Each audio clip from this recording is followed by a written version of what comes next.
हरे कृष्णा। तो आज हम ये सवाल लेने वाले हैं कि ज्ञान भला कैसे प्राप्त किया जाए। तो सबसे पहले हम शुरुआत इससे करेंगे कि कैसे ज्ञान प्राप्त नहीं हो पाएगा। विशेष रूप से अगर भगवान के बारे में जानना हो तो किस प्रकार से ऐसे कौन से माध्यम है जिनका उपयोग करके हम ज्ञान प्राप्त नहीं कर सकते, स्पेशली अबाउट गॉड।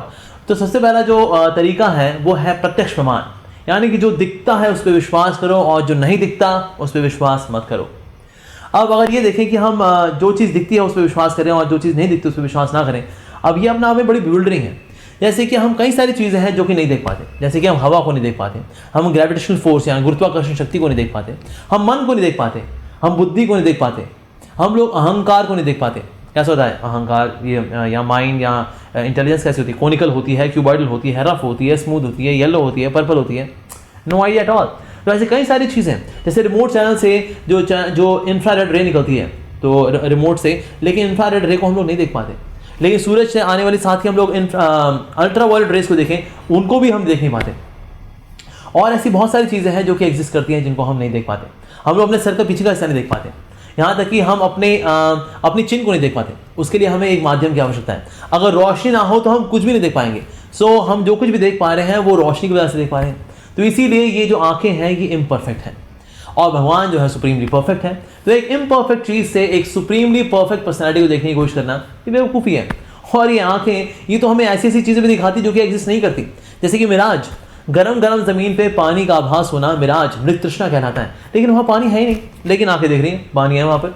अगर आप स्विमिंग पूल में जाएंगे ना, स्विमिंग पूल में लगता है अरे ये इतना गहरा नहीं है, लेकिन अगर कोई डुबकी मारे अरे तो बहुत गहरा है, क्योंकि किनारे पे खड़े होकर देखें तो इतना गहरा नजर नहीं आता।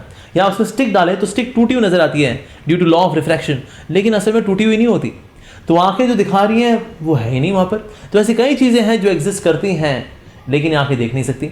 लेकिन और ऐसी कई सारी चीज़ें हैं जो कि एग्जिस्ट नहीं करती लेकिन आंखें हमें दिखाती हैं। तो ये आंखें इम्परफेक्ट हैं और एक इम्परफेक्ट चीज़ से हम सुप्रीमली परफेक्ट पर्सनैलिटी को देखने की कोशिश करते हैं। तो ये बेवकूफ़ी है, अज्ञानता है। दूसरा तरीका है ज्ञान प्राप्त करने का, वो है अनुमान, यानी कि अनुमान लगाना, यानी कि अपने मन की घोड़े दौड़ाना और जानने की कोशिश करना। फॉर एग्जाम्पल, अगर यहाँ बगल में अगर आवाज़ आए जैसे कि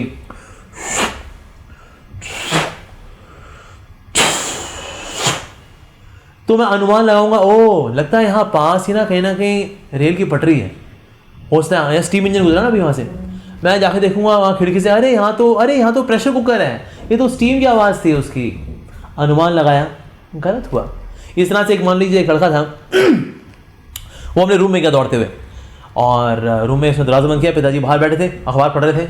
अंदर से आवाज़ आई, बस मैं और नहीं जीना चाहता, मैं मर जाना चाहता हूं।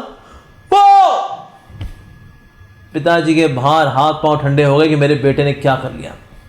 अखबार वहीं फेंका, दौड़ते हुए गए, दरवाजा खटखटाया, कहते बेटा दरवाजा खोल, दरवाजा खोल। बेटे ने दरवाजा खोला, कहते क्या हो गया डैड? तो पिताजी ने कहा मेरे बच्चे तेरे को डिप्रेशन है, तू बताना था ना अपने पिता को, तेरा बाप हूं मैं, क्या हो गया? बेटे ने कहा dad what's wrong with you, मैं रिहर्सल्स कर रहा था।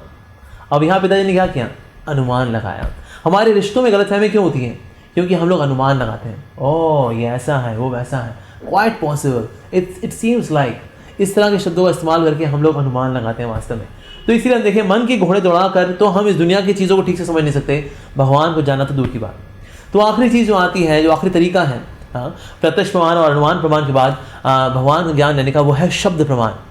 शब्द प्रमाण की डेफिनेशन है कि अथॉरिटीज़ के वर्ड्स को एज इट इज एक्सेप्ट करना, अथॉरिटीज़ के वर्ड्स को एज इट इज एक्सेप्ट करना।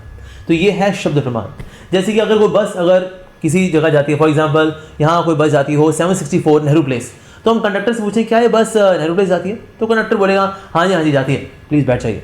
सो he is the authority to tell कि ये बस नेहरू प्लेस जाती है या नहीं जाती है। मेरे पिताजी के बारे में मुझे कौन बताएगा? मेरी माताश्री। मैं कोई एक्सपेरिमेंट करके, कोई अपना DNA टेस्टिंग करा के पता नहीं कर सकता कि मेरे पिताजी कौन है। I have to rely on the words of my mother, so she is the authority to tell who is the father. तो इसी प्रकार से शब्द प्रमाण है, यानी कि हमें स्क्रिप्चर जो कि माँ के समान है वो हमें बताती हैं भगवान के बारे में। तो कुछ चीज़ें हैं भगवान के बारे में प्रत्यक्ष रूप से समझ सकते हैं बाय लॉजिक, लेकिन भगवान लॉजिक में नहीं समाते, भगवान लॉजिक के परे भी हैं। तो इसीलिए भगवान को लॉजिक के परे समझा जाता है स्क्रिप्चर्स के माध्यम से। तो स्क्रिप्चर्स जो है they are like mother and they are telling who is the supreme father. तो भगवान के बारे में जानने के लिए हमें क्या चाहिए? हमें चाहिए तीन, हमें चाहिए साधु, गुरु और शास्त्र।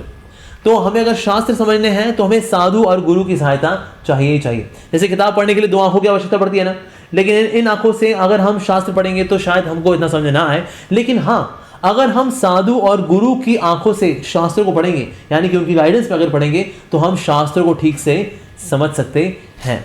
तो हमें साधु, गुरु और शास्त्र से दिव्य ज्ञान प्राप्त होता है। यह है शब्द प्रमाण। साथ ही जो सीखने वाला है उसके अंदर ह्यूमिलिटी होनी चाहिए, विनम्रता होनी चाहिए, सेवा की भावना होनी चाहिए। जब वो इस भावना के साथ सुनता है, सीखता है, तो उसको नॉलेज जो है वाकई में ट्रांसफर हो पाती है। कोई चैलेंजिंग स्पिरिट में अगर पूछे, जानना चाहे, तो वो व्यक्ति जो है ज्ञान को अर्जित नहीं कर पाएगा। हो सकता है उसके पास कुछ डेटा आ जाए, some dry data, that's it, but not knowledge. And very importantly, जब नॉलेज आती है तो उस नॉलेज को एवरीडे लाइफ में अप्लाई करना। जब नॉलेज अप्लाई हो जाती है तो भक्ति कहलाती है। Knowledge in action is called भक्ति। यानी कि अब ये नॉलेज जो है नॉलेज नहीं रहेगी, अब ये नॉलेज जो है रियलाइजेशन बन जाएगा। नॉलेज यहाँ होती है, रियलाइजेशंस यहाँ होते हैं।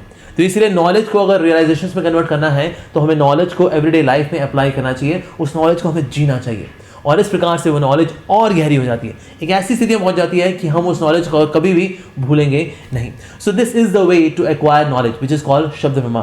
What is that? Sadhu, guru, shastra, and then approaching the devotees and guru with humility, विनम्रता के साथ जाना, भक्ति भावना से जाना, सेवा की भावना से जाना, और सबसे इंपॉर्टेंट क्या है कि हमें इस नॉलेज को अप्लाई भी करना है।